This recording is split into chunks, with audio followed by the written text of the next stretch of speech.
আসসালামু আলাইকুম। আমি হেমায়তপুর বাস স্ট্যান্ড থেকে কথা বলছি। আপনারা জানেন আজকে 13ই নভেম্বর একটি রায়কে কেন্দ্র করে পুরো ঢাকা শহরকে লকডাউন করে দেওয়ার একটা ঘোষণা এসেছিল। এই নিয়ে জনমনে একটা আতঙ্ক ছিল, আছে। তাই আপনাদের আজকের চিত্রটা দেখাচ্ছি হেমায়তপুর থেকে। হেমায়তপুরের সর্বশেষ পরিস্থিতি, আজকে গাড়ির চাপ খুবই কম, মানুষের ভিতরে একটা আতঙ্ক কাজ করছে অন্যান্য দিনের তুলনায়। বিশেষ করে বৃহস্পতিবার এই জায়গাটায় খুবই চাপ থাকে, সেটা গাড়ির মানুষের উভয়ই চাপ থাকে, কিন্তু আজকে সেই চাপ লক্ষ্য করা যাচ্ছে না। তবে গাড়ি যতটুকুই চলছে খুব স্বাভাবিকভাবেই চলছে, নির্বিঘ্নে চলছে, কোনো ধরনের বাধা এখানে কেউ সৃষ্টি করতে পারেনি, খুব নির্বিঘ্নেই চলছে। দেখতে পাচ্ছেন ছোটোখাটো এরকম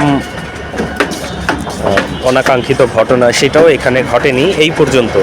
খুবই নির্বিঘ্নে গাড়ি চলাচল করতে পারছে এখানে। হেমায়তপুর থেকে সর্বশেষ পরিস্থিতি আসলে দেখানোর চেষ্টা করছি। মোটামুটি এখন 12:30 বাজে। 12:30টার মধ্যেও একদম গাড়ি মানুষ চলাচল কম। বেলা বাড়ার সাথে সাথে আশা করি বাড়বে, কারণ আজকে বৃহস্পতিবার, প্রতি বৃহস্পতিবারই ঘরফেরা মানুষের একটা চাপ থাকে, সেটা বিকেল নাগাদ চাপ বেড়ে যায় সবসময়। তো আজকে এর ব্যতিক্রম হবে না আশা করি।